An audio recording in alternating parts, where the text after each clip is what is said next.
Hello friends, आज मैं आपको जो वीडियो बनाने वाला हूं वो आपको कोई भी यूट्यूब चैनल पे नहीं मिलेगा और आपको ये समझ में आएगा इस वीडियो के बाद कि कोई नो नथिंग इन्वेस्टर है जिसको कोई भी नॉलेज नहीं शेयर मार्केट की, फिर भी वो बता पाएगा कि मार्केट ओवर वैल्यूड है या अंडर वैल्यूड है, और वो केवल 2 से 3 मिनट के अंदर ही बता देगा कि आपको आज के रेट में इन्वेस्ट करना चाहिए नहीं करना चाहिए। निफ्टी बार बार गिरे जा रहा है, 18,000 से नीचे आए जा रहे हैं, तो बहुत जने पैनिक कर रहे हैं, बहुत जने सोच रहे हैं यार ये क्या हो रहा है, मेरे सारे इन्वेस्टमेंट नेगेटिव जा रहे हैं। अब मेरे जो इन्वेस्टमेंट थे जो 22% 25% का रिटर्न शो कर रहे थे वो CAGR अब 10% ही हो चुका है।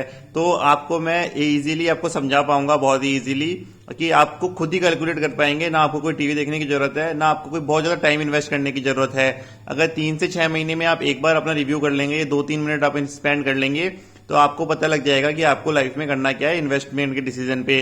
तो सबसे पहला जो कॉन्सेप्ट होता है इन्वेस्ट, आपको कभी जब ये पता लगाना हो आप वेल्थ मैक्सिमाइजेशन के लिए आप कोई चीज कर रहे हो, तो आपको सबसे पहला कॉन्सेप्ट ये समझना होगा कि किसी भी चीज की जो प्राइस डिटरमाइंड होती है वो उसकी अर्निंग कैपेबिलिटी पे डिटरमाइंड होती है। जैसे मान लीजिए कोई आप घर खरीद रहे हैं, आपने कोई घर खरीदा 1 करोड़ रुपए का, तो वो 1 करोड़ रुपए की जो वैल्यू आई है वो उसकी अर्निंग कैपेबिलिटी पे आई है, वो उसके रेंट कितना आ रहा है उस पे आई है। तो घर पे जब अपन इन्वेस्ट करते हैं तो करीब करीब रेसिडेंशियल के लिए 2% की आपको रेंट देना पड़ता है। तो उस घर का जो आपने 1 करोड़ का खरीदा है उसका रेंट जो अप्रोक्सीमेट होगा वो 20,000 रुपए के आसपास होगा। तो 20,000 रुपए का अगर आप रेंट उस घर पे आ रहा है तो उसकी वैल्यू 1 करोड़ के आसपास आज की डेट में कम से कम नॉर्थ इंडिया में तो होनी चाहिए कि अब 1 करोड़ अगर 20,000 का रेंट आ रहा है तो उसकी वैल्यू आज की डेट, ये ओवर वैल्यूड है बट इसकी वैल्यू घर की हमेशा ही ओवर वैल्यूड चल रहा है, तो इसकी वैल्यू आएगी 1 करोड़ रुपए। वैसे ही बिटकॉइन का मैंने वीडियो डाला था 1 साल पहले और मैंने बोला था ये बिटकॉइन की प्राइस 0 है।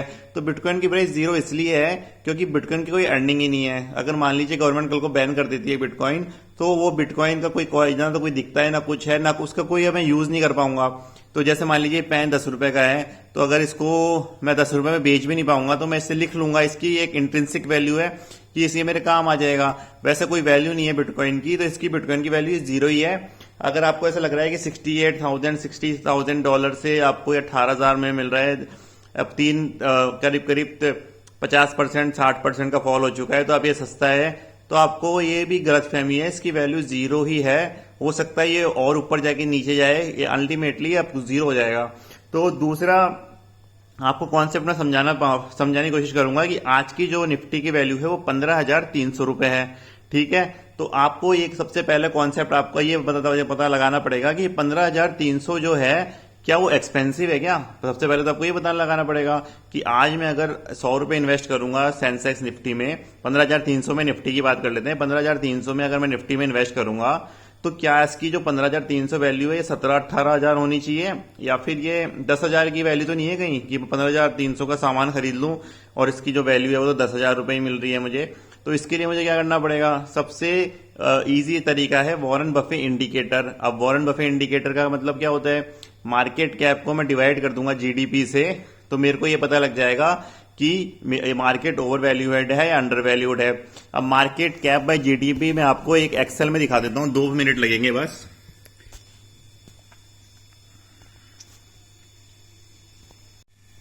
तो आज की जो मार्केट कैप है, मैंने कुछ भी नहीं करा, BSE मार्केट कैप डाला और आज की जो मार्केट कैप है आप देख सकते हैं 236 लाख करोड़ रुपीस है। वैसे ही अगर मैं GDP देखूं 2019 की, मैं इसलिए ले रहा हूं क्योंकि 2020 में तो कोविड था, तो कोविड की जो GDP आएगी वो मिसलीडिंग आएगी। तो 2.87 लाख करोड़ USD है, यहाँ पे USD लिखा हुआ है और यहाँ पे INR में है, जो मार्केट कैप है वो INR में है, और जो आपकी GDP आपको आ रही है वो 2.87 लाख करोड़ USD में आ रही है। तो आप क्या करेंगे, कुछ नहीं करेंगे, आप जहां पे जाएंगे, आप मार्केट कैप मैंने क्या करा 236 लिख दिया, GDP मैंने कैसे निकाली ये, तो मैं यहाँ पे अगर आप राइट में देखेंगे तो 2.87 लिखा। आज की डेट में USD टू INR कितने रुपए का है, $1 78 रुपीस का है। तो मैंने कुछ नहीं करा, मल्टीप्लाई करा 2.87 को 78 से, तो आ गया 224।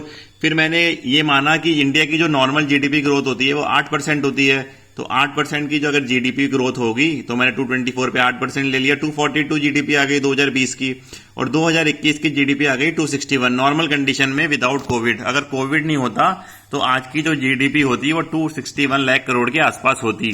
तो अगर अब मैंने कुछ नहीं करा, GDP मैंने 261 ले ली, यहाँ पे मार्केट कैप 236 ले ली, तो रेशियो आ गया 90%। तो मार्केट आज की डेट में 10% चीपर है मतलब अगर ये 100% होता, मतलब मार्केट कैप बाय जीडीपी अगर 1 होती, तो इसका मतलब है मार्केट ओवर वैल्यूड भी नहीं है, अंडर वैल्यूड भी नहीं है। लेकिन आज की डेट में 0.9 ही आ रहा है। अगर मैं मार्केट कैप को जीडीपी से डिवाइड करूंगा तो रेशियो आ रहा है 0.9 या 90%। तो इसका मतलब है 10% सस्ता मुझे आज की डेट में मार्केट मिल रहा है। तो अब हमें ये समझ में आ गया कि जो मार्केट कैप है बाय जीडीपी रेशियो है वो 1 से कम है या 90% है, 100% से कम है।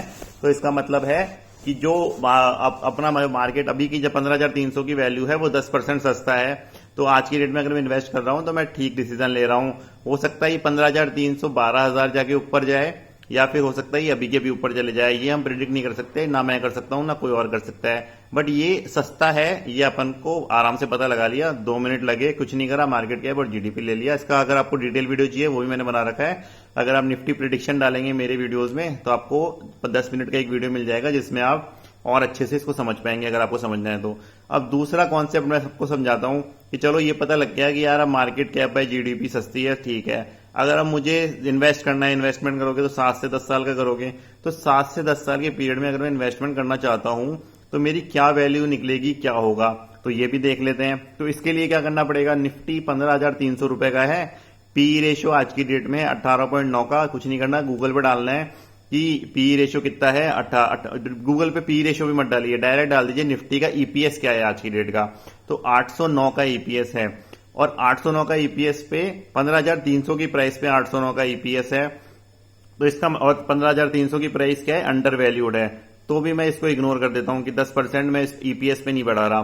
तो 809 की जो प्राइस है वो, अगर मैंने आपको जब वीडियो शुरू किया था मैंने आपको क्या बताया था कि कोई भी चीज की प्राइस डिटरमाइंड होती है वो उसकी अर्निंग कैपेबिलिटी भी डिटरमाइंड होती है। अर्निंग कैपेबिलिटी क्या होती है कि अर्निंग कैपेबिलिटी होती है ईपीएस, अर्निंग पर शेयर। तो ईपीएस 809 रुपए, अब ये कितना बढ़ेगा अपन ये कैलकुलेट करते हैं, फिर उसके बाद में प्राइस निकालूंगा। ये भी बहुत सिंपल तरीका है। तो अगर हम वापस से उसमें जाते हैं वीडियो में,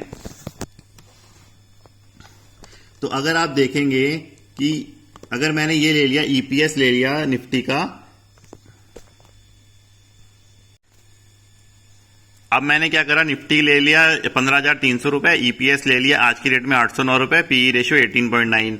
अब मैंने ये माना है कि ईपीएस इंक्रीज हो जाता है 12% से, क्योंकि अगर जो आपकी बॉन्ड रेट है वो 7.5% है। तो अगर आप पास्ट भी देखेंगे तो अर्निंग पर शेयर जो ये ईपीएस आ रहा है जो आज की डेट में 809 रुपए है, वो धीरे धीरे बढ़ता बढ़ता 2,513 पे आ जाएगा। ये कैसे कैलकुलेट करा, मैंने कुछ भी नहीं करा है, मैंने 8% से फॉर्मूला लगा दिया है कि 809 से 8% बढ़ाऊंगा तो 906, फिर 1015, इस तरह से।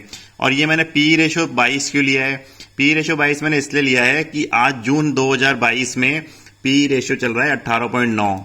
और अगर आप जून 5 साल पहले देखेंगे, जून 2015 में 5-7 साल पहले देखेंगे तो पी रेशियो चल रहा था 22 से 23। और उसके जून 2010, अगर आप 12 साल पहले भी देखेंगे तो आपको पी रेशियो चल रहा था 22-23। तो 22-23 के पी रेशियो पे मेरी क्या प्राइस आती है। इस पी रेशियो का 20 भी कर सकते हैं अगर आप कंजर्वेटिव होना चाह रहे हैं। तो मैंने बस एक समझाने के लिए किया है। तो ये अगर मैं 10 साल तक इन्वेस्ट करूंगा तो ये जो 15,300 का निफ्टी आपको दिख रहा है ये बढ़ते बढ़ते करीब करीब 55K का हो जाएगा ये मिनिमम।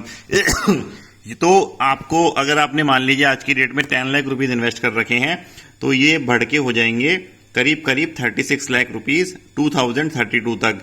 तो अगर आपको कोई भी ऐसे बोल रहा है कि निफ्टी बहुत ही ज्यादा महंगा है या निफ्टी डाउन ट्रेंड में है, निफ्टी क्यों कम हो रहा है, तो आपको क्या करना है, कुछ नहीं करना। अगर आप मेरा वापस से चार्ट देखेंगे बैक करके तो आपको हर ईयर में आपको पता लग जाएगा निफ्टी की अप्रोक्सीमेट प्राइस कितनी होनी चाहिए 22 के पी रेशियो पे। अब मैं ये नहीं बोल रहा कि 10 साल बाद आपको 2032 में आप जब देखेंगे तो 55,000 निफ्टी हो जाएगा, बट इसकी फेयर वैल्यू अप्रोक्सीमेट 55,000 हो जानी चाहिए।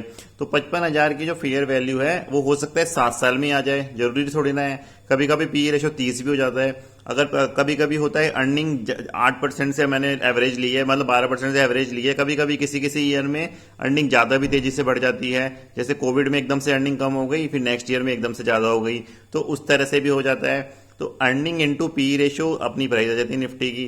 तो जब कभी कभी मान लीजिए आपका प्राइस हो जाए 55,000 रुपए, 6 साल के अंदर ही आपका 55,000 रुपए आ गया निफ्टी, तो आपको क्या करना है, कुछ नहीं करना, आपको 55,000 रुपए पे आपको आप जो भी अमाउंट है वो रिडीम कर लेना है और उसको एफडी में डाल देना है 4-5 साल के लिए, क्योंकि आपको पता है कि इसकी फेयर वैल्यू 2032 की क्या है, 55,000 रुपए।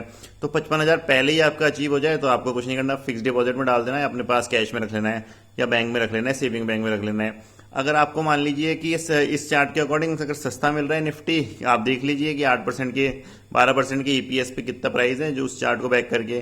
तो अगर आपको ऐसा लग रहा है कि जैसे मान लीजिए मेरी कैलकुलेशन के अकॉर्डिंग निफ्टी का प्राइस 2025 में 25,000 आ रहा है, तो अगर आपको 26,000 में मिल रहा है, 24,000 में मिल रहा है, तो कुछ नहीं करना, नॉर्मली आप इन्वेस्ट करते दीजिए। अगर 25,000 की जगह 15,000 में निफ्टी मिल रहा है या 20,000 में मिल रहा है, तो 20-25% सस्ता मिल रहा है, तो आपको क्या करना है, ज्यादा इन्वेस्ट करना है।